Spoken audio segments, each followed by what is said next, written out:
Magandang umaga po, Mr. President. Dumaga rin. Umani po ng samut-saring espekulasyon na naganap na malawakang brownout kahapon. Sabi po ng United Nations Alliance na baka dry run na ito para sa no election scenario sa Lunes.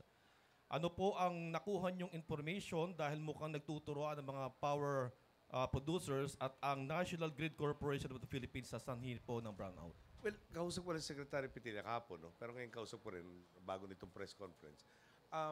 Una na-check na yung tinatawag na physical tripping. Chinek yung mga lines, wala makita ng mga shorts. Tuloy-tuloy yung investigasyon. Sabi niya parang to describe it, talagang inimbentaryo nila down to the last nut and bolt para ma-check nga na hindi mangyari ito ulit. Merong something to do with certain switches na didn't kick in when they should have kicked in. Mas technical, no? Sila magpapaliwanag. Pero dahil nga doon sa lalong pag-inventaryo yung ginawa nila, lalo sila tumaas ang confidence na yung availability of electricity nationwide, no, will be there for election day. Ngayon yung, anong tanong, parang dry run for no election. Yes po. Alam nyo, pansinin naman po niyo yung boses ko. No? Parang ginagarantiya ko sa inyo, maski nung Biblia, kaya ko patong ang kamay ko, na wala sa interest kong i-postpone pa natin itong election na to. No? Talagang ganado na tayo matapos po itong campaign and election period. At dumiretso na tayo sa concentration na lang ng pag-aayos sa mga problema ng bansa. Apat na tulog na lang po, Mr. President. Kontento po ba kayo sa paghahanda naman ng COMELEC? To a large degree, kahapon nakapiting ko yung ating security sector, no? Ating kapulisan, ating kasunduluhan, para malaman ang disposition ng mga tao sa mga hotspots. There are 15 provinces na binabantayan ng gusto at marami silang achievements pati sa pagbubuwag ng mga private armed groups. So yung mga PUGs, pagkukumpiska ng mga sandata, paghuhuli ng mga tao, may mga warrants of arrest. At saka pati na rin yung mga lisensyadong baril na nag-expire lisensya. Naka 100% na po sila sa pagpupunta sa lahat itong mga bahay na to. At tuloy-tuloy yung proseso na either isosurrender na sa kapulisan yung mga armas or i-renew yung mga lisensya. So, lahat ng pinag-utos natin from last year ay ginagawa. At taas ang kumpiyansa natin. Nakausap ko lahat ng area commands rin na ready tayo to forestall any more acts of violence. No?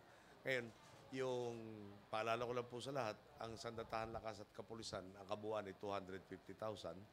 Yan po parehong-pareho ng numero ng EDSA, pero nung EDSA kalahati yung populasyon natin. So, yung sa abot na ating po makakaya, talaga pong pinagandaan na itong eleksyon na ito.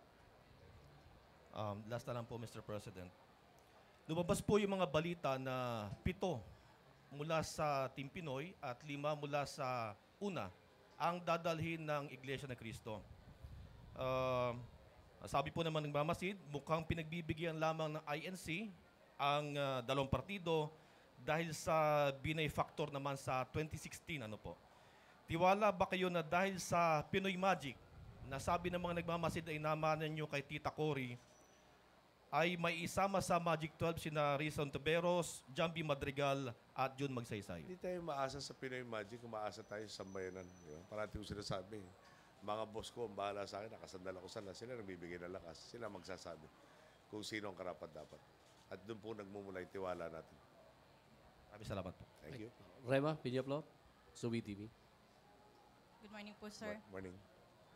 Sir, are we in favor po ba dito sa COMELEC resolution on having a money ban to ensure na hindi magkaroon ng vote buying days before the election? Well, yung maganda yung intensyon.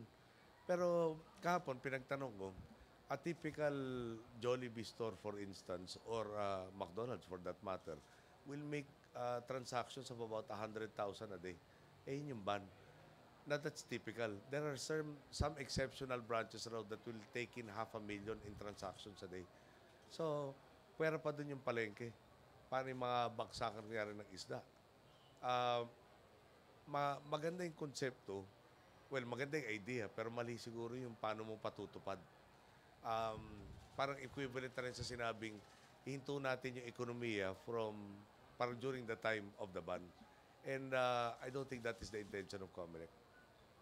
So, sir, meron po bang parang other ideas kung paano po ma-ensure na hindi po magkakaroon po ng vote buying po? Well, number one, minomonitor maraming ahensya ng gobyerno, law enforcement agencies for instance, no? Meron mga, as of now, may mga kasong hinahanda na doon sa mga may witnesses, mapapatunayan, nagkaroon ng vote buying. Tuloy-tuloy yun. Pero, siguro parang tutuusin, yung tinatawag yung mungkahi doon sa 100,000, parang shotgun approach, na baka mahinto mo nga, no? Marami ka rin hinihintong, hindi mo naman balak hintuin. At yung parang ulitin natin, diba, parang yung 100,000 nga kung Jollibee na lang o McDonald's na lang, pero hindi na bali yun, no? Lahat ng palengke siguro sa Pilipinas, aabot yung ganong transaction, gagawin mo ng bawal. Talagang parang mas marami mapapahirapan imbis na matulungan. So last na lang po, sir. I-appeal niyo po ba na hindi po ma-implement itong money ban? I understand that the Executive Secretary has already talked to Chairman Brillantes. The Secretary of Justice tells me that under the Constitution, there is need for my concurrence on this matter, and I have not given the concurrence. Okay, huli pong tanong. Jen Kabiling, Manila Bulletin. Hello, sir. Sir, were you able to resolve the alleged conflict between the two re-election senators, Legarda and Cayetano, sir? Tuloy-tuloy po yung dialogo natin. Hindi naman parang huminto na rin yung bangayan. Pinalala rin natin na patapos na itong eleksyon, pwede i-resolve yan later on. Tandaan na natin yung motivation. Sino ba makikinabang kung mag-aaway-aaway tayo dito sa team? So, I think all the candidates have responded to our appeals and together with the rest of the team, and they're conscious, no, that this is ito pinaglalaban natin para sa tao, hindi para sa individual. No, para sa ating mga kababayan, para sa musang bayan ng Pilipino, and they will ready to set aside their personal interests for the sake of our people. Sir, were you able to talk to the two senators personally? To Lauren in particular, Cheese also, Alan was talked to by Secretary Rojas. Sir, are you optimistic that of the chances of Team Pinoy these elections, and especially to retain a Senate majority in the next session?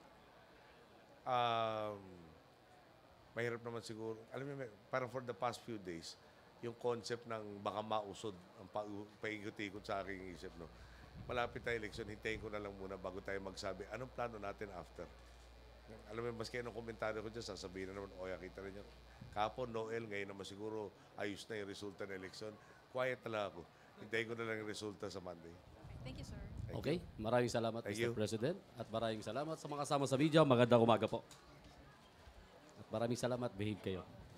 Thank you, sir. Thank you.